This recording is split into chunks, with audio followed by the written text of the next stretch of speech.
Então Jesus vai dizer para aqueles que estavam vindo, vai dizer assim: eu sou o bom pastor. As pessoas entenderam perfeitamente o que ele estava falando. No Salmo 23, por exemplo, abra sua Bíblia aí, acompanhe o texto, apesar de ser um salmo que a gente conhece. O Salmo 23 retrata muito bem a figura de um bom pastor. Salmo 23, a partir do versículo 1, vai dizer: o Senhor é o meu pastor, nada me faltará. Ele me faz repousar em pastos verdejantes, leva-me para junto das águas de descanso, refrigera minha alma, guia-me pelas veredas da justiça por amor do seu nome. Ainda que eu ande pelo vale da sombra da morte, não temerei mal algum, porque tu estás comigo, a tua vara e o teu cajado me consolam. Davi está dizendo aqui para nós: eu tenho um bom pastor. Eu tenho um pastor que cuida de mim. Eu tenho um pastor que zela pela minha vida. Eu achava engraçado quando eu era criança e eu li o Salmo 23 e falava assim, né? A sua vara e o seu cajado me consolam.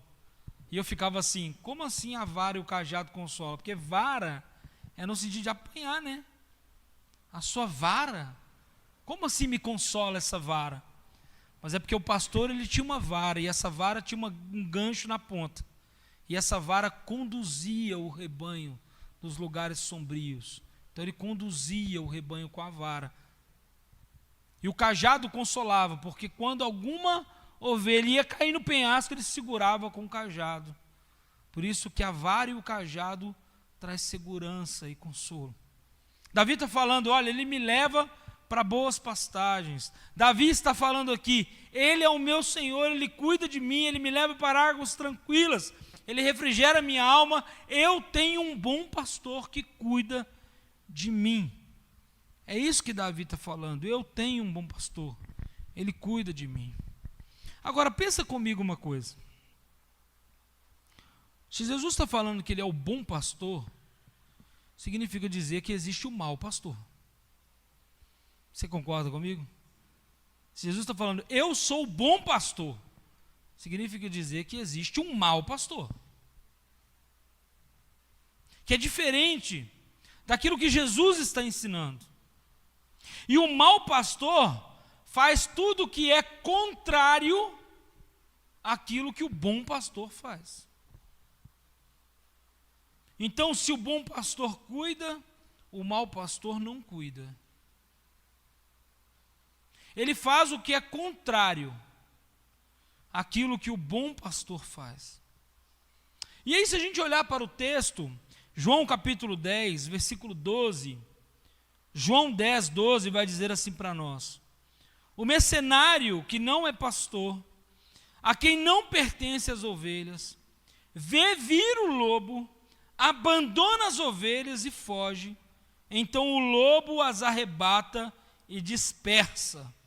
O mercenário foge porque é mercenário e não tem cuidado com as ovelhas.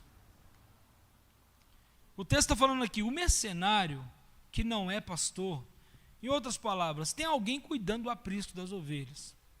Mas esse cara que está cuidando do aprisco das ovelhas, ele não é o pastor das ovelhas. Ele está só trabalhando no aprisco.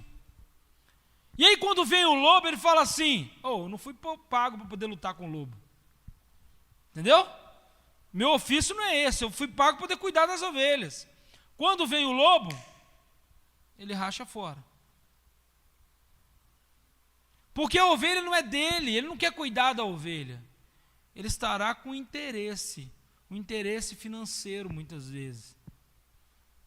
E aí Jesus vai chamar esse mau pastor. Por quê? Pastor, mas ele está falando que não é pastor, mas ele está no ofício de pastor, ele está cuidando daquelas ovelhas naquele momento. Ele vai chamar esse mau pastor de mercenário.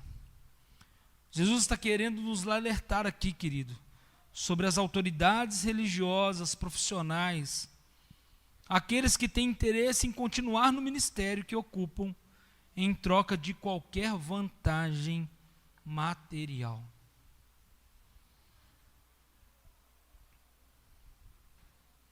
Jesus está querendo nos alertar sobre pessoas que querem levar vantagem na nossa vida.